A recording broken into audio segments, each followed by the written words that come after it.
بسم الله الرحمن الرحيم. هو الله الذي لا إله إلا هو عالم الغيب والشهادة هو الرحمن الرحيم. هو الله الذي لا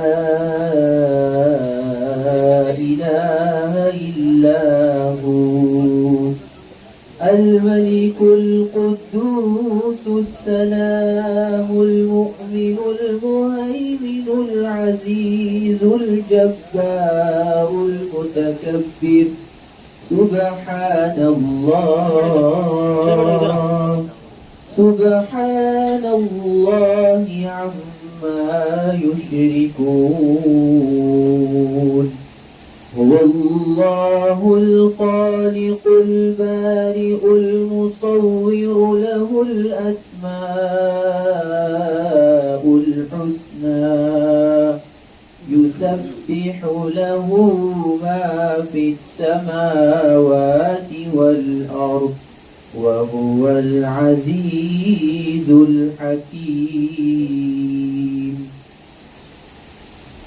خیر بارک اللہ فیک.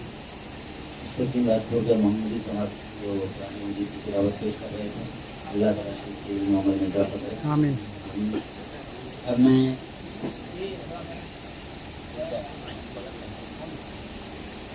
ہمارے جماعت کے معزز رکن جناب سعید پیمکر صاحب کو دعوت دیتا ہوں کہ وہ آئیں اور اللہ تبارک و تعالیٰ کی تعریف میں چند کلمات پیش کریں یا چند حمدیہ کلمات پیش کریں.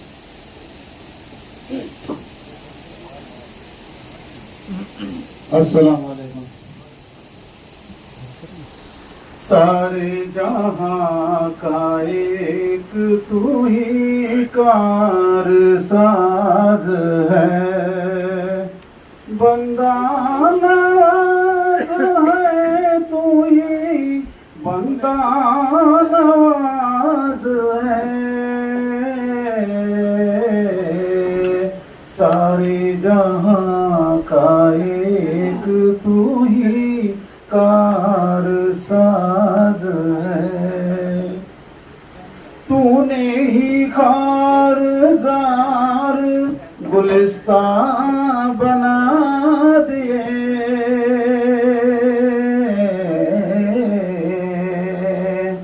تو نے ہی خار زار گلستان بنا دیے. ہر خارو گل پہ تیری وفاؤں کا راز ہے. بندہ نواز ہے تو ہی بندہ نواز ہے. سارے جہاں کا ایک تو ہی کار ساز ہے. سرکار سے تیری کوئی خالی نہیں ہوا,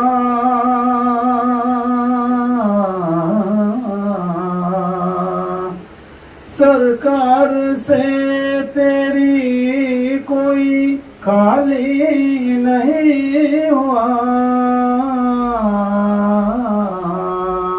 رحمت پہ ناز ہے تیری, عظمت پہ ناز ہے. رحمت پہ ناز ہے تیری, عظمت پہ ناز ہے. بدلی ہوئی جہاں کی فضائیں سوار دے,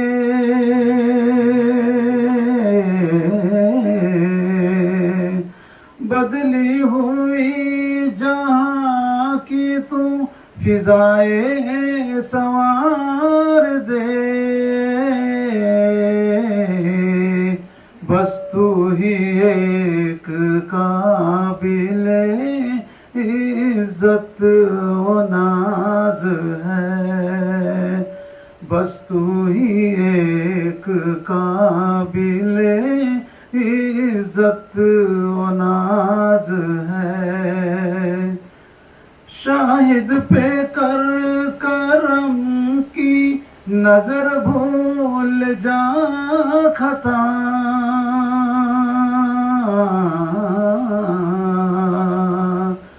شاہد پہ کر کرم کی نظر بھول جا خطا،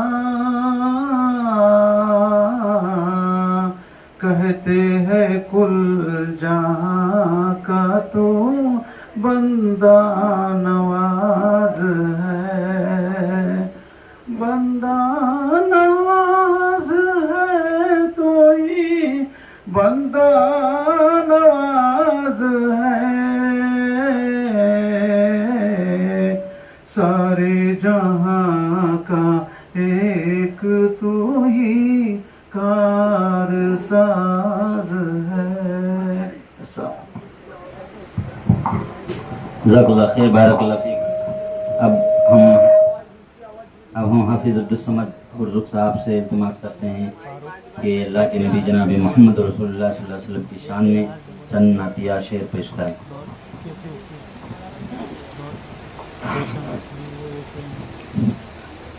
السلام علیکم ورحمۃ اللہ وبرکاتہ۔ سن لو اگر تم محمد کا نام، تو لاؤ زباں پر درود و سلام، سارے جہانوں پہ رحمتیں ہیں جو، اہل زمین پر عنایت ہے جو، قول و فعل کی دلالت ہے جو، کرائیں گے رب سے شفاعت ہے جو، پلائیں گے مومن کو کوثر کا جام، والا نبی پر درود و سلام۔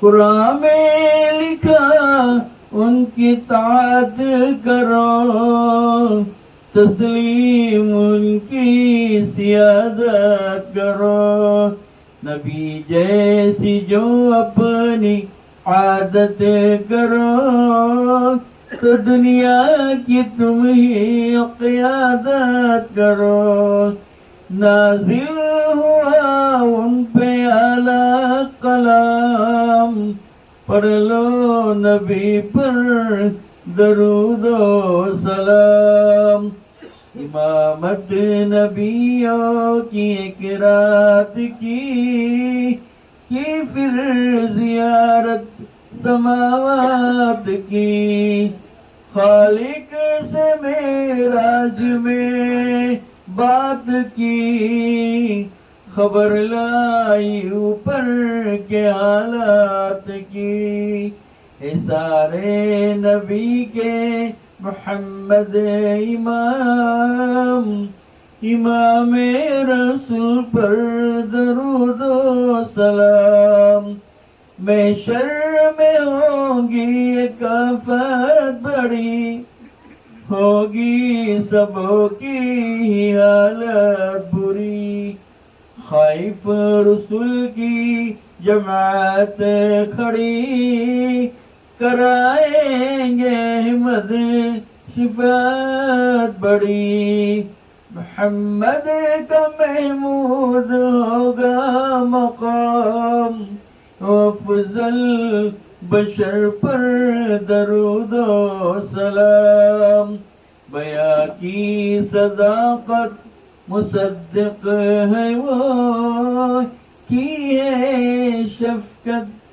مشفق ہے وہ، دیے بشارت مبشر ہے وہ، سب سے اعلیٰ قرآن کے مفسر ہے وہ، کہتا ہے رب اور ملائک تمام، محمد پہ لاکھوں درود و سلام.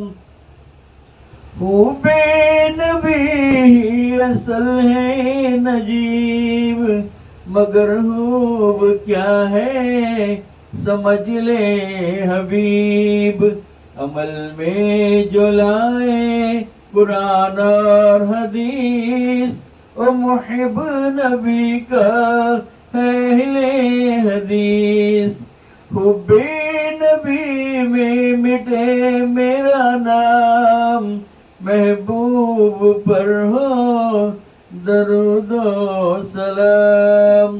سن لو اگر تم محمد کا نام، تو لاؤ زباں پر درود و سلام.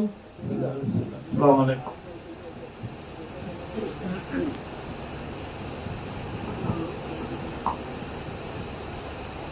جزاک اللہ خیر، بارک اللہ فیک. یہ تھے حافظ عبدالصمد فرزق صاحب، جو اپنی سریلی آواز میں اللہ کے نبی صلی اللہ علیہ وسلم کی شان میں چند اشعار گنگنا رہے تھے.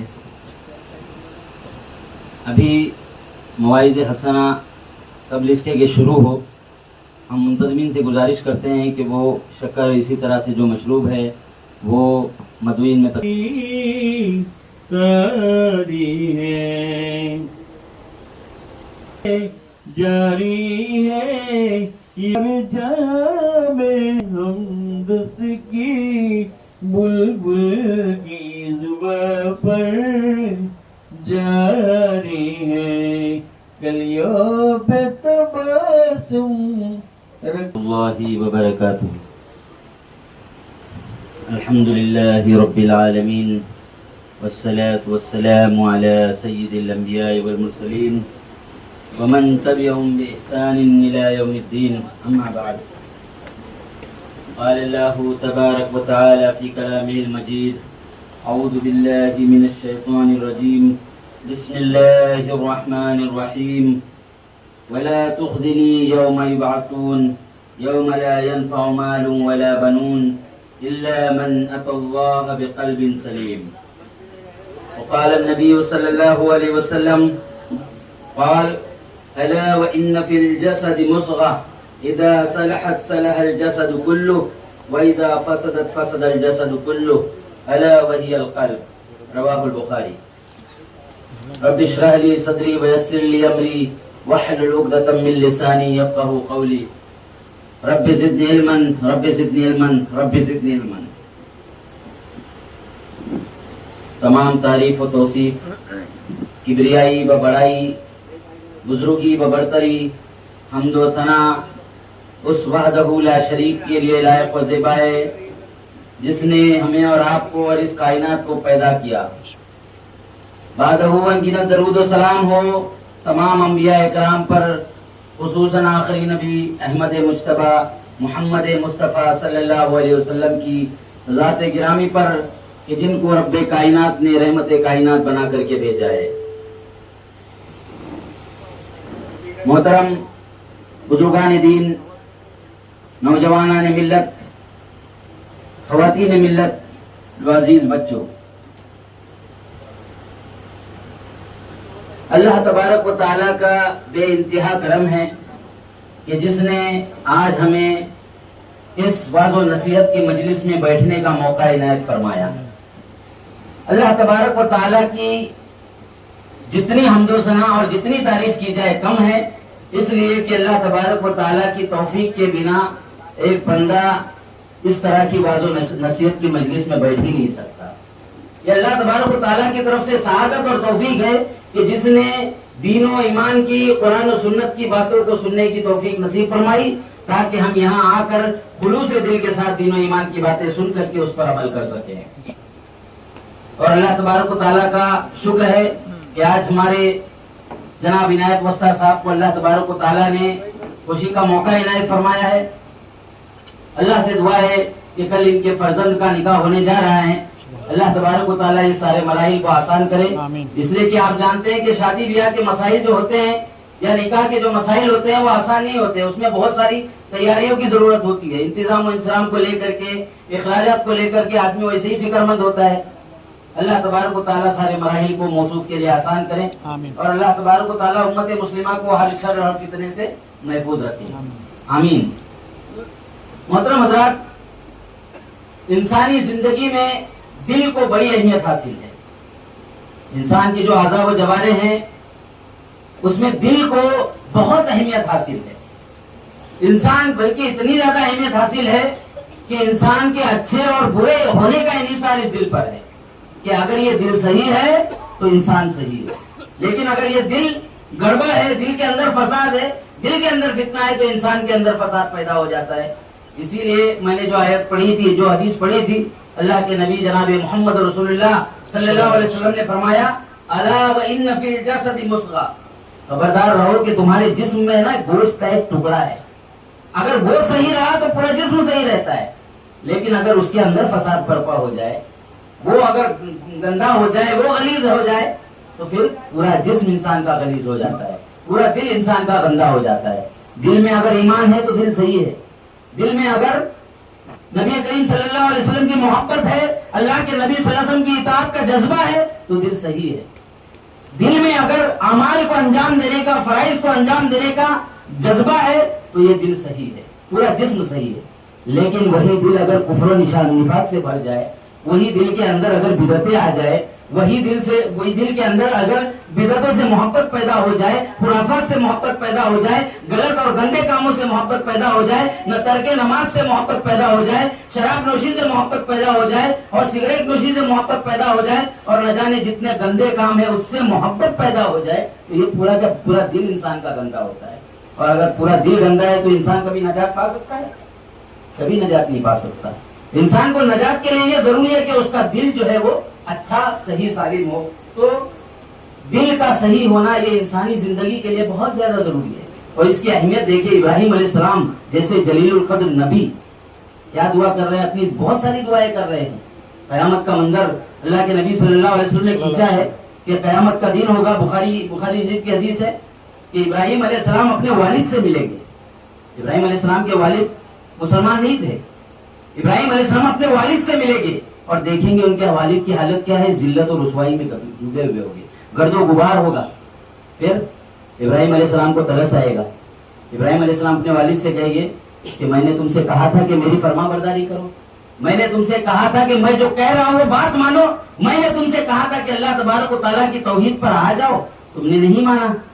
ابراہیم کے باپ نے کہا کہ اب مانوں گا، اب میں نے اپنی آنکھوں سے دیکھ لیا ہے انجام اس کا، اب میں مانوں گا۔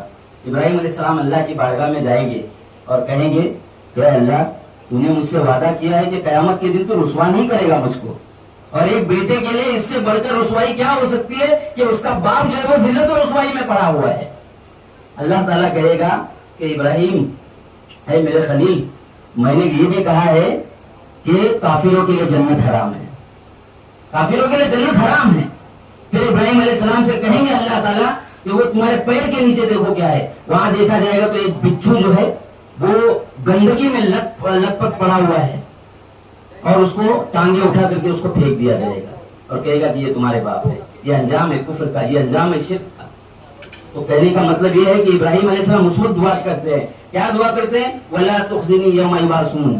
اللہ نے کہا کہ ابراہیم تو مجھے قیامت کے دن رسوا مت کر، اے اللہ تو مجھے قیامت کے دن رسوا مت کر، اس دن رسوا مت کر جب اٹھائے جانے کا دن ہوگا، جب اٹھائے جانے کا دن ہوگا اس وقت تم مجھے رسوا مت کر۔ یوم لا ينفع مال ولا بنون، وہ تو ایسا منظر ہوگا، وہ تو ایسا وقت ہوگا کہ مال دے کر کے انسان اپنی نجات چاہے گا تو مال بھی کوئی فائدہ نہیں دے گا۔ انسان بولے گا میرے پاس تو بہت زیادہ دولت ہے، بہت زیادہ مال ہے، میں سارا کا سارا مال اللہ تعالیٰ کو دے دوں اور اللہ تعالیٰ اس کے بدلے میں مجھے جہنم سے نجات دلائے، وہی فائدہ نہیں دے گا، نہ اولاد فائدہ دے گی۔ ابراہیم علیہ السلام کے باپ کو ان کی اولاد نہیں یہ فائدہ دے سکی، کیوں؟ کیونکہ وہ کفر و نفاق میں پڑے تھے۔ نہ مال فائدہ دے گا نہ اولاد فائدہ دے گی۔ الا من اتى الله بقلب سلیم، فائدہ کیا دے گا؟ جو اللہ تعالیٰ نے سلیم دل دیا ہے نا، صحیح سالم دل دیا ہے، خرافات سے پاک دل دیا ہے، شرک و نفاق سے پاک دل دیا ہے، حسد اور تکبر سے پاک دل دیا ہے، کینہ کپٹ سے پاک دل دیا ہے، یہ پاک دل ہی کام آئے گا اور یہ پاک دل ہی جہنم سے نجات دلا کر جنت میں پہنچائے گا۔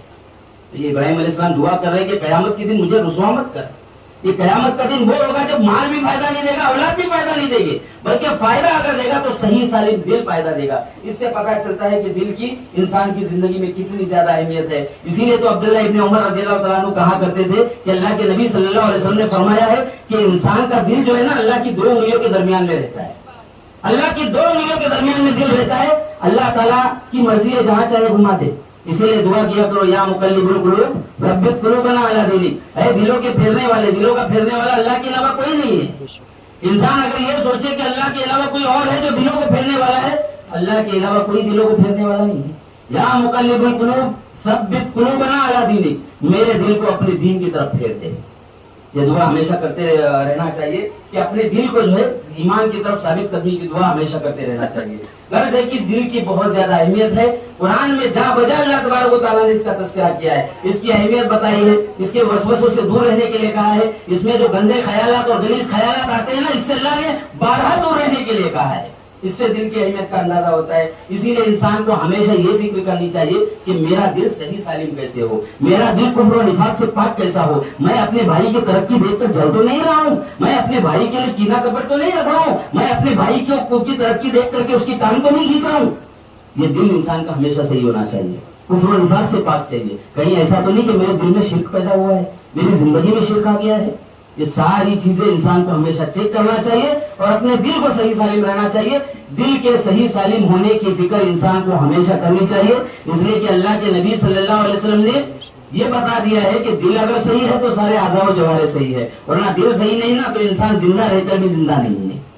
اسی لیے انسان کو اپنے دل کی اصلاح کرنی چاہیے۔ اب آئے دیکھیں اصل موضوع کی طرف بڑھتے ہیں۔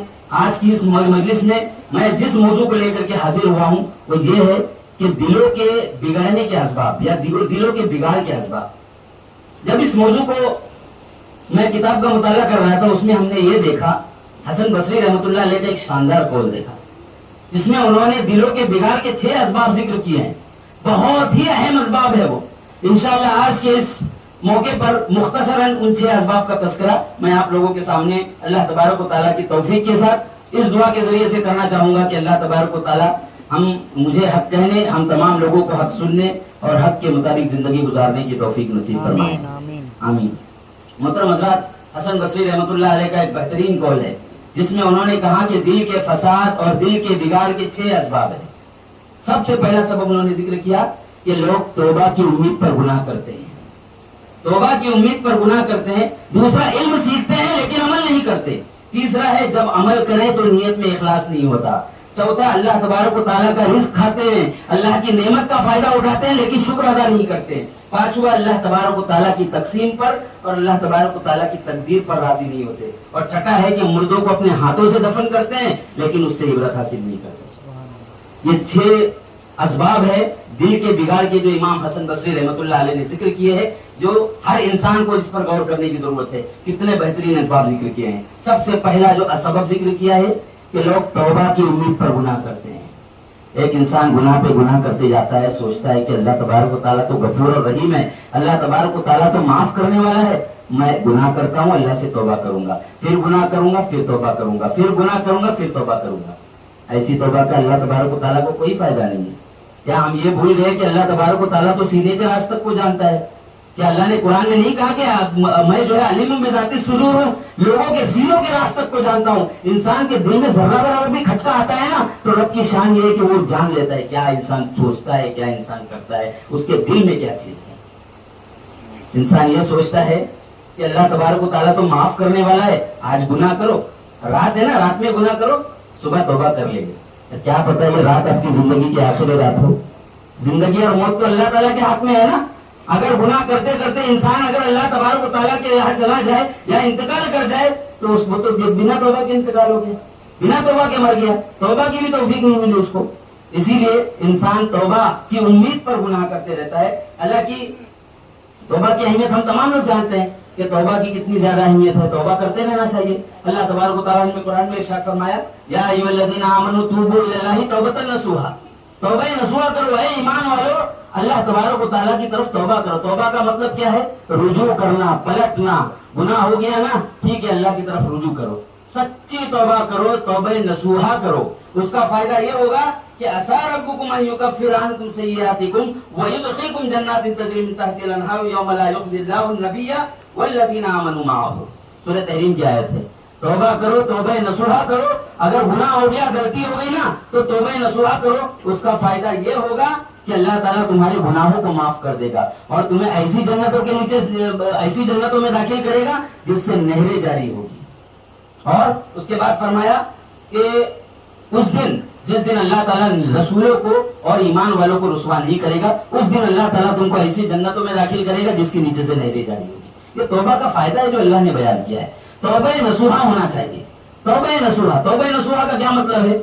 کہا نا کہ ایک آدمی ہے یا انسان جو ہے وہ توبہ کی امید پر گناہ کر رہا ہے، لیکن اللہ تبارک و تعالیٰ نے توبہ بھی کہا ہے لیکن توبہ نصوحہ کہا ہے. توبہ نصوحہ میں 3 یا 4 شرائط آ سکتے ہیں. پہلی تو شرط یہ ہو سکتی ہے کہ جس گناہ سے توبہ کر رہا ہے نا انسان سے گناہ ہو گیا، غلطی ہو گئی. بنی آدم ہے، خود خطاؤں کا، غلطیوں کا پتلا ہے، انسان سے غلطی ہونا لازمی ہے. مگر غلطی ہو گئی تو توبہ جب کر رہا ہے تو جس گناہ سے توبہ کر رہا ہے اس کو مکمل طور پر چھوڑ دے. کیا کہا؟ مکمل طور پر چھوڑ دے. گناہ کی امید پر یا توبہ کی امید پر گناہ کرنا. مکمل طور پر اگر گناہ چھوڑ رہا ہے، سینے کے راز کو اللہ جانتا ہے نا. آپ اللہ سے ہاتھ مار کے، ہاتھ اٹھا کر کے آسمان کی طرف منہ کر کے دعائیں کر رہے ہو، اللہ تعالیٰ تمہارے سینوں کے راز کو جانتا ہے کہ تم دعا کس نیت سے کر رہے ہو. اگر دعا اس نیت سے کر رہے ہو یا توبہ اس نیت سے کر رہے ہو کہ میں توبہ تو کر رہا ہوں لیکن پھر گناہ کروں گا، پھر توبہ کروں گا، پھر گناہ کروں گا، پھر توبہ کروں گا، یہ دل کے بگاڑ، انسان کا دل سخت ہو جاتا ہے. دل سخت ہو جاتا ہے. تو میں توبہ کے شرائط بتا رہا تھا کہ توبہ کا پہلی شرط یہ ہو سکتی ہے توبہ نصوح کی کہ انسان جس گناہ سے توبہ کر رہا ہے اس کو مکمل چھوڑ دے. اور دوسرا ندامت کا اظہار ہو، شرم ہو، اس کو شرم آ جائے، بہت پشیمانی اس کو ہو جائے کہ میں نے جو گناہ کیا وہ کوئی معمولی گناہ نہیں تھا، بہت بڑا گناہ تھا. یہ انسان کو دل سے اس میں شرم پیدا ہو جائے، دل سے ندامت ہو، ندامت کے آنسو گرے اس.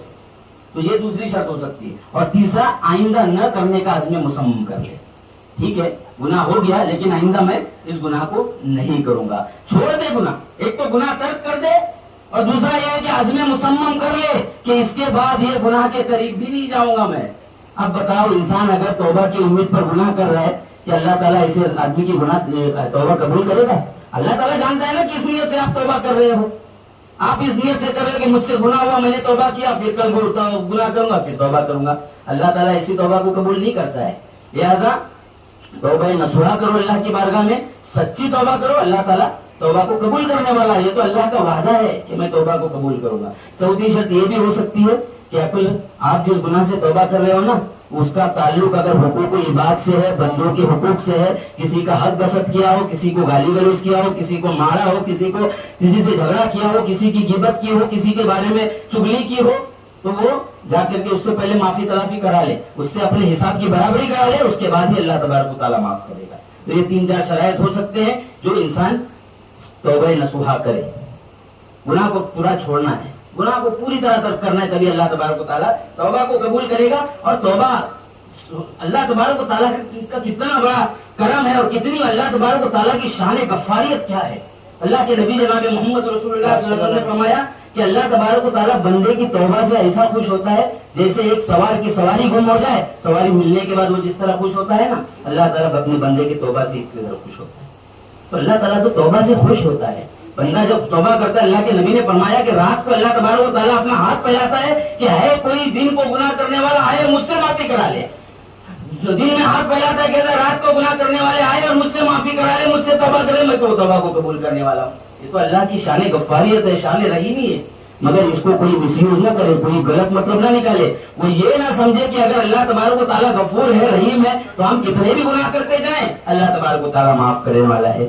اللہ تبارک و تعالیٰ ایسے توبہ کو قبول نہیں کرتا. اللہ تعالیٰ سینوں کے راز کو جانتا ہے کہ آپ کس نیت سے توبہ کر رہے ہو، آپ کے دل میں کیا ہے، آپ کے دل کس طرح بگاڑ کا شکار ہے، اللہ تبارک و تعالیٰ جانتا ہے. ہوتا کیا ہے جب انسان اس طرح سوچتا ہے نا کہ میں توبہ کروں گا گناہ کرنے کے بعد، تو پھر وہ امید کی امید ہی رہ جاتی ہے. وہ گناہ پہ گناہ کرتے جاتا ہے، گناہ پہ گناہ کرتے جاتا ہے. گناہ سے ایک طرح سے محبت پیدا ہونے لگتی ہے، اس کو محبت پیدا ہونے لگتی ہے. اس لیے اللہ کے نبی نے کہا نا کہ جب انسان گناہ کرتا ہے تو اس کے جسم پر ایک سیاہ دھبا پڑ جاتا ہے، اس کے دل پر ایک کالا دھبا پڑ جاتا ہے. پھر گناہ کرتے جاتا ہے، پورا جسم اس کا کالا ہوتا ہے. لیکن اگر وہ توبہ کرتا ہے تو وہ کالا دھبا دھل جاتا ہے.